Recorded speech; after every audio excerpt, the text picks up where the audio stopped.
আসসালামু আলাইকুম। Hello everyone, welcome my channel.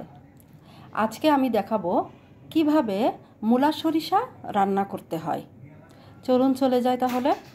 প্রথমে ঠিক এমন একটা মূলা নিব। মূলাটা ধুয়ে পরিষ্কার করে নিয়ে এইভাবে স্লাইস করে কেটে নিব। দেখেন মূলাটা এভাবে স্লাইস করে কেটে নিব, বেশি পুরুও না বেশি পাতলাও না, এভাবে কেটে ধুয়ে নিয়েছি। এখন আমি কয়েকটা মরিচ দেখুন আমি 5-6টা মরিচ নিয়েছি, কাঁচা মরিচ, আর একটা রসুনের অর্ধেক নিয়েছি, একটা পেঁয়াজ, হাফ চা চামচ জিরা, 1 চা চামচ সরিষা একটু বেশি দিতে হবে, যেহেতু এটা সরিষা মূলা হবে তাই সরিষা একটু বেশি দিতে হবে। এগুলা আমি একসাথে পাটায় বেটেছি। আপনারা চাইলে ব্লেন্ডারও ব্লেন্ড করতে পারেন। পাটায় বেটে নিয়ে দেখুন ঠিক এক জায়গায় করে রেখেছি। এর ভিতরে সরিষা বাটা, জিরা বাটা, মরিচ বাটা, পেঁয়াজ বাটা আর রসুন বাটা আছে। এইভাবে বেটে নিয়েছি আমি। এখন আমরা মূল রান্নায় চলে যাব।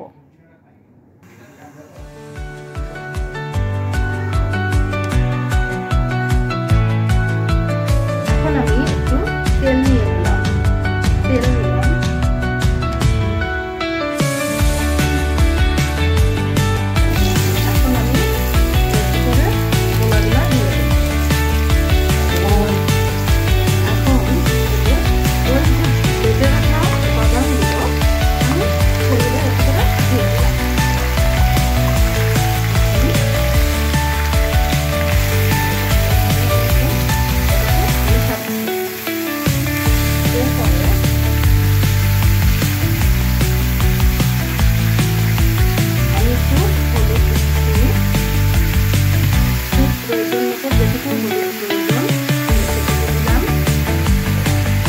প্রয়োজন মতো লবণ নিলাম, আর যে যেরকম খাই একটু লবণ নিলাম।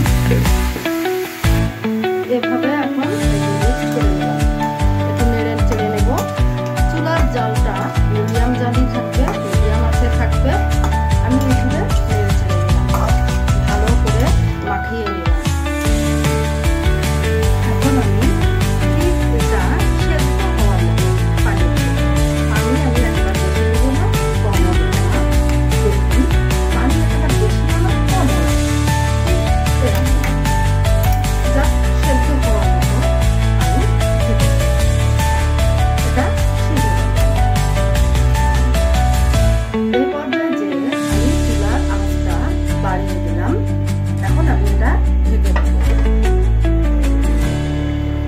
মিনিট পর পর ঢাকনা উঠিয়ে আমরা নেড়ে দেব, আর দেখবো পানি কতটুকু আছে।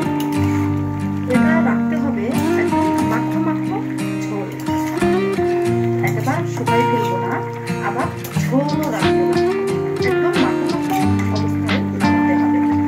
আর কিছুক্ষণ লাগবে, আর 5 মিনিট পরে এটা আমরা নামাতে পারবো। এ পর্যায়ে আমরা আবারও ঢেকে দেবো।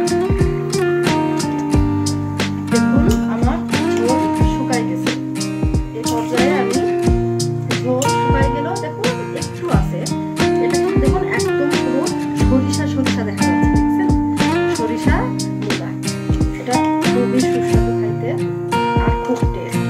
আপনারা চাইলে চিংড়ি মাছও দিতে পারেন, কিন্তু যদি কোনো মাছ দিতে না চান তো এভাবে আপনারা সরিষা মূলা করেও খেতে পারেন।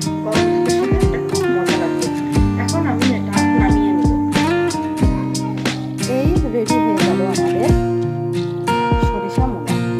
দেখুন কত সুন্দর হয়েছে। এটা গরম গরম নামিয়েছি, এজন্য ধোয়া হচ্ছে। এটা গরম ভাতের সাথে খেলে মজা লাগবে। তো হয়ে গেল আমার সরিষা মূলা রেসিপি।